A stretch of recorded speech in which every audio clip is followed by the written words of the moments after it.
ਸਤਿ ਸ਼੍ਰੀ ਅਕਾਲ ਜੀ। ਕੀ ਹਾਲ ਚਾਲ ਹੈ? ਹੋਪ ਸਾਰੇ ਵਧੀਆ ਹੋਣਗੇ। ਅੱਜ ਤੁਹਾਡੇ ਸਾਹਮਣੇ ਇੱਕ ਵਾਰ ਫਿਰ ਹਾਜ਼ਰ ਹੋਏ ਆ ਇੱਕ ਬਹੁਤ ਹੀ ਵਧੀਆ ਤੇ ਪਿਆਰੀ ਵੀਡੀਓ ਲੈ ਕੇ। ਜਿਵੇਂ ਕਿ ਆਪਾਂ ਨੂੰ ਪਤਾ ਹੈ ਕਿ ਅੱਜ ਦੇ ਸਮੇਂ ਵਿੱਚ ਸਾਊਥ ਫਿਲਮਾਂ ਦਾ ਬਹੁਤ ਵੱਡਾ ਕਰੇਜ ਆ ਤੇ ਆਪਣੇ ਦੇਸ਼ ਦੀ ਐਸੀ ਮੂਵੀ ਜਿਹਨੇ ਔਸਕਰ ਜਿੱਤਿਆ ਗਾ ਉਹ ਹੈ ਕੰਧਾਰਾ ਮੂਵੀ। ਠੀਕ ਹੈ, ਇੱਕ ਜਿਹੜੀ ਕਿ ਕੈਨੇਡਾ ਦੀ ਹੈਗੀ ਆ ਮੂਵੀ, ਠੀਕ ਹੈ, ਸਾਊਥ ਦੀ। ਤੇ ਉਹਦੇ ਵਿੱਚ ਇੱਕ ਕੰਤਾਰਾ ਫਿਲਮ ਦਾ ਜਿਹੜਾ ਉਹ ਯੈਲੋ ਫੇਸ ਤੇ ਲਗਾ ਕੇ ਜੋ ਵੀ ਕਰਦੇ ਆ, ਆਪਾਂ ਨਾਰਥ ਇੰਡੀਆ ਤੋਂ ਬਿਲੋਂਗ ਕਰਦੇ ਹਾਂ। ਠੀਕ ਆ, ਆਪਾਂ ਪੰਜਾਬ ਤੋਂ, ਆਪਾਂ ਨੂੰ ਕੁਝ ਨਹੀਂ ਪਤਾ ਇਹਦੇ ਬਾਰੇ। We don't know anything about that religion, about that sentiments related to that religion. ਠੀਕ ਹੈ, ਤੇ ਆਪਾਂ ਅੱਜ ਉਸ ਚੀਜ਼ ਬਾਰੇ ਪਤਾ ਕਰਾਂਗੇ ਵੀ ਉਹ ਹੈ ਕਿ ਉਹ ਕਿਉਂ ਇੱਦਾਂ ਮਨਾਉਂਦੇ ਆ, ਕੌਣ ਹੈ ਪੰਜੁਰਲੀ। ਠੀਕ ਹੈ, ਸੌਰੀ ਜੇ ਮੈਂ ਨਾਮ ਗਲਤ ਲਿਆ ਹੋਵੇ। ठीक है, आप अज इस दे बारे पता करांगे। चलो लेट्स सी। तारा नामक एक फिल्म की बड़ी चर्चा है और उससे भी अधिक उत्सुकता उस फिल्म में दिखाए गए देवता पंजुर्ली देव के बारे में है। पंजुर्ली देव की उपासना दक्षिण भारत, विशेषकर कर्नाटक और केरल के कुछ हिस्सों में की जाती है। वहाँ इनकी दंत कथाएं बड़ी प्रचलित है, किंतु देश के अन्य हिस्सों में उनके बारे में बहुत कम लोग जानते हैं। तो आइए इस वीडियो में हम इन्हीं के बारे में जानते हैं। पंजुर्ली शब्द वास्तव में एक तुलु शब्द पंजीदा कुर्ले का अपभ्रंश है। तुलु भाषा में इसका अर्थ होता है युवा वराह। यह कुछ भगवान विष्णु के वराह अवतार की तरह ही है। तुलु बाहुल्य इलाकों में, जिन्हें तुलु नाडु भी कहा जाता है, पंजुर्ली देव सबसे प्राचीन देवताओं में से एक है। ऐसी मान्यता है कि जब पहली बार पृथ्वी पर अन्न की उत्पत्ति हुई, उसी समय पंजुर्ली देव पृथ्वी पर आए, अर्थात मानव सभ्यता के आरंभ में। कुछ विद्वानों का यह भी मानना है कि जब मनुष्यों ने खेती करना सीखा तो उस समय जंगली सुअर अर्थात वराह अपने पेट भरने के लिए उनकी फसल को खा जाते थे। उन्होंने इसे कोई दैवीय शक्ति समझ लिया और वराह रूपी पंजुर्ली देव की उपासना करना आरंभ कर दिया ताकि वे उनकी फसलों की रक्षा करें। तब से ही पंजुर्ली देव की पूजा हो रही है।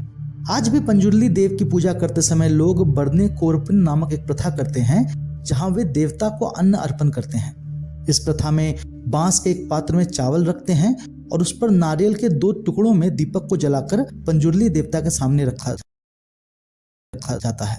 इसके बाद पंजुर्ली देव के समक्ष एक बेहद ही प्राचीन नृत्य किया जाता है, जिसे भूता कोला कहते हैं। कोला का अर्थ तुलु भाषा में नृत्य होता है और भूता इस नृत्य का एक प्रकार है। भूता कोला की भांति ही और कई प्रकार के नृत्य होते हैं।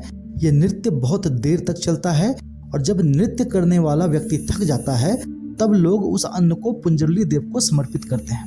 यह एक प्रकार से उनसे अपनी फसलों की रक्षा के लिए की गई प्रार्थना होती है। पौराणिक कथा के अनुसार एक वराह के 5 पुत्र हुए, किंतु उनमें से एक नवजात बच्चा पीछे छूट गया। वह अकेला भूख प्यास से तड़पने लगा और मृत्यु के कगार पर आ खड़ा हुआ। उसी समय माता पार्वती वहां भ्रमण करते हुए आई। जब उन्होंने एक नवजात वराह शिशु को देखा तो उन्हें उस पर दया आ गई। वे उसे कैलाश लेकर आ गई और वहां अपने पुत्र की भांति ही उसका पालन करने लगी। समय बीता और उस बच्चे ने एक विकराल वराह का रूप ले लिया। समय के साथ उसके दाढ़ अर्थात दांत निकल आए, जिससे उसे बड़ी परेशानी होने लगी। उस खुजलाहट से बचने के लिए वो पृथ्वी पर लगी सारी फसलों को नष्ट करने लगा। इससे संसार में भोजन की कमी हो गई और लोग भूख से त्रस्त हो गए। जब भगवान शंकर ने यह देखा तो उन्होंने सृष्टि के कल्याण के लिए उस वराह के वध का निश्चय किया। जब माता पार्वती को यह पता चला तो उन्होंने महादेव से उसके प्राण ना लेने की प्रार्थना की। माता की प्रार्थना पर महादेव ने उसका वध तो नहीं किया, किंतु उसे कैलाश से निष्कासित कर पृथ्वी पर जाने का श्राप दे दिया। अपनी प्राण रक्षा के बाद उस वराह ने महादेव और माता पार्वती की अभ्यर्थना की और तब भोलेनाथ ने उसे एक दिव्य शक्ति के रूप में पृथ्वी पर जाने को कहा और वहां पर मनुष्यों और उनकी फसलों की रक्षा करने का आदेश दिया। तब से वो वराह पृथ्वी पर पंजुर्ली देव के रूप में निवास करने लगे और पृथ्वी पर फसलों की रक्षा करने लगे। इसी कारण लोगों ने इन्हें देवता की भांति पूजना आरंभ कर दिया। दक्षिण भारत में अलग अलग स्थानों पर इन्हें अलग अलग नाम से जाना जाता है।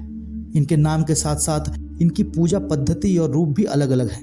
अधिकतर स्थानों पर इन्हें वाराह के रूप में ही दिखाया जाता है, किंतु कुछ स्थानों पर इन्हें मुखौटा पहने हुए मनुष्य के रूप में दर्शाया जाता है। इनकी एक बहन भी मानी गई है, जिसका नाम कल्लूर्ती है। इन दोनों का एक प्रसिद्ध मंदिर मैंगलोर के बंतवाल तालुका में है। ऐसी मान्यता है कि वहीं पर कल्लूर्ती पंजुर्ली देव से मिलती है और इन दोनों की पूजा भाई बहन के रूप में की जाती है, जिन्हें एक साथ कल्लूर्ती पंजुर्ली देव के नाम से पूजा जाता है। तुलुनाडु में शायद ही ऐसा कोई परिवार हो जो इन कल्लूर्ती पंजुर्ली देव की पूजा ना करता हो। कल्लूर्ती पंजुर्ली को सभी लोग अपने परिवार के मुखिया के रूप में मानते हैं। परिवार में कैसी भी समस्या हो उसे इन दोनों के समक्ष लाना होता है और वे दोनों ही इस समस्या का हल बताते हैं।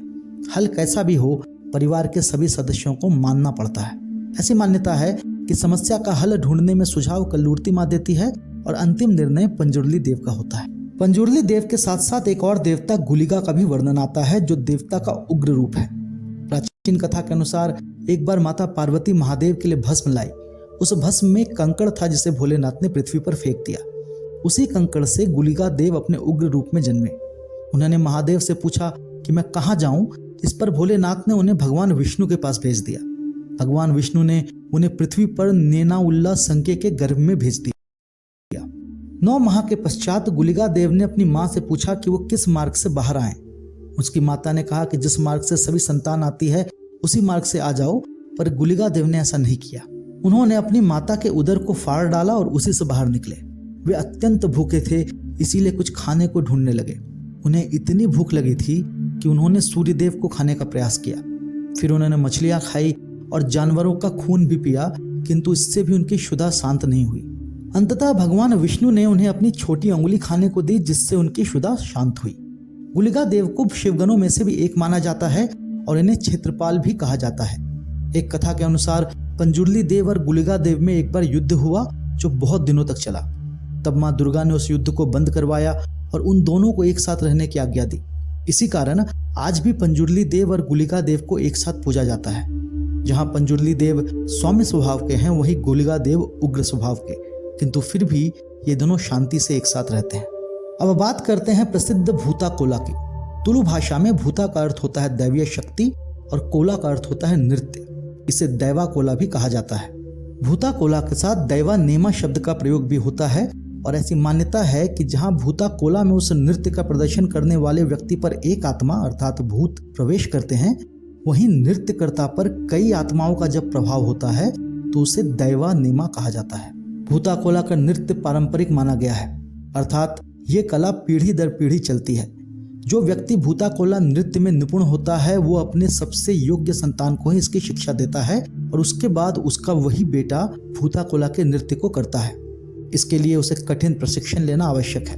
केवल वही व्यक्ति भूता कोला नृत्य को करने योग्य माना जाता है जिसका मन पवित्र हो और जिसके शरीर में उस नृत्य के प्रदर्शन के समय देव या भूत प्रवेश कर सके। पंजुर्ली देव और गुलिगा देव के अतिरिक्त भी कई अन्य देवों और देवियों का वर्णन आता है। उसमें से प्रमुख हैं कल्लूर्ती, ब्रह्मेरु, कोडमनितया, कुक्किनतया, जुमाड़ी, सरला जुमाड़ी, पंच जुमाड़ी, लिक्के सिरी, कुप्पे पंजुर्ली, रक्त पंजुर्ली, जरनदया, उड़न डरैया, होसा देवता, देवनजीरी, कालकुड़ा, तुक्का तेरी, बब्बरिया, नीचा, दुग्गलाया, महिसंदया, वर्ते, कोरा गज्जा, चामुंडी, बदैरकुलू, उक्कातरी, शिरादी, उल्लाथ लथी, उक्का बुलल्ला, कोरदब्बू, उल्लाया, कोराधी, सीरी, मंत्री देवाथे, रक्तेश्वरी, इष्ट देवते, ओडित्याय इत्यादि। पंजुर्ली देव की भांति ही भारत में ऐसे कई देवता हैं जो कई समुदायों में तो विख्यात है, लेकिन अन्य लोग उसके बारे में नहीं जानते। इस फिल्म के द्वारा उन्होंने पंजुर्ली देव से हमारा परिचय करवाया है। इसके लिए कंतारा फिल्म के निर्देशक और निर्माताओं का बहुत धन्यवाद अदा करना चाहिए। यदि आप में से कोई कर्नाटक या दक्षिण भारत ਕਿ ਵੀ ਆਪਣਾ ਨਾ ਇੰਡੀਆ ਦਾ ਬਹੁਤ ਰਿਚ ਕਲਚਰ ਹੈ। ਹੁਣ ਦੇਖੋ ਇਸ ਚੀਜ਼ ਬਾਰੇ ਸਾਨੂੰ ਕੁਝ ਵੀ ਨੌਲੇਜ ਨਹੀਂ ਸੀਗੀ। ਅਸੀਂ ਫਿਲਮ ਦੇਖੀ ਸੀ ਸਿਰਫ। ਉਸ ਫਿਲਮ ਦੇ ਦੇਖਣ ਕਰਕੇ ਸਾਨੂੰ ਪਤਾ ਲੱਗਿਆ ਵੀ ਇਹ ਕੌਣ ਹੈ। ਹੁਣ ਜਾ ਕੇ ਇਸ ਦਾ ਬੈਕਗ੍ਰਾਉਂਡ ਚੈੱਕ ਕੀਤਾ, ਹਿਸਟਰੀ ਪਤਾ ਕੀਤੀ ਆ, ਤੇ ਸਾਨੂੰ ਕੋਈ ਜਦੋਂ ਕੋਈ ਦੱਸਦਾ ਨਹੀਂ, ਕੁਝ ਪਤਾ ਨਹੀਂ ਲੱਗਦਾ, ਤਾਂ ਹੀ ਕਹਿੰਦੇ ਵੀ internet is the best teacher. ਠੀਕ ਹੈ, ਜੇ ਕੁਝ ਵੀ ਤੁਸੀਂ ਸਿੱਖਣਾ ਤਾਂ ਇੰਟਰਨੈਟ ਤੋਂ ਮਿਲ ਜੂਗਾ, ਪਰ ਆਪਾਂ ਸਤਿਕਾਰ ਕਰਦੇ ਹਾਂ ਸਾਰਿਆਂ ਧਰਮਾਂ ਦਾ। ਠੀਕ ਹੈ, ਤੇ ਦੈਟ ਵਾਜ਼ ਅਮੇਜ਼ਿੰਗ। ਮੈਂ ਜਿੱਦਾਂ ਫਿਲਮ 'ਚ ਦੇਖਿਆ ਨਾ, ਮੈਨੂੰ ਲੱਗਿਆ ਵੀ ਇਹ ਕਰੈਕਟਰ ਹੀ ਉਹਨਾਂ ਨੇ ਮਾਈਂਡਲੀ ਤਿਆਰ ਕੀਤੇ ਹੋਣੇ ਹੈ ਨਾ ਆਪਦੇ ਦਿਮਾਗ ਨਾਲ, ਪਰ ਨਹੀਂ, ਉਹ ਇੱਕ ਸੱਚਾਈ ਆ, ਉਹ ਰਿਐਲਿਟੀ ਆ ਜੋ ਕਿ ਹੁਣ ਪਤਾ ਲੱਗਦੀ ਆ। ਵਾਹ, ਸਲੂਟ ਜਿਨ੍ਹਾਂ ਨੇ ਉਹ ਫਿਲਮ ਬਣਾਈ ਤੇ ਐਡਾ ਵਧੀਆ ਕਿਰਦਾਰ ਕੀਤਾ। ਐਦਾਂ ਲੱਗਦਾ ਸੀ ਯਾਰ, ਗੂਸ ਬੰਪਸ ਖੜੇ, ਐਦਾਂ ਵਾਲ ਖੜੇ ਹੋ ਜਾਂਦੇ ਸੀਗੇ ਪਿੰਡੇ ਦੇ। that was amazing। ਹੋਪ ਤੁਹਾਨੂੰ ਇਹ ਵੀਡੀਓ ਵਧੀਆ ਲੱਗੀ ਹੋਊਗੀ, ਨੌਲੇਜੇਬਲ ਵੀਡੀਓ ਸੀਗੀ, ਠੀਕ ਹੈ ਜੀ। ਇਸੇ ਤਰ੍ਹਾਂ ਹੀ ਜੁੜੇ ਰਹੋਗੇ ਆਪਾਂ, ਵਧੀਆ ਤੋਂ ਵਧੀਆ ਵੀਡੀਓਜ਼ ਤੁਹਾਡੇ ਸਾਹਮਣੇ ਲੈ ਕੇ ਆਵਾਂਗੇ। Have a nice day. ਹਾਂਜੀ।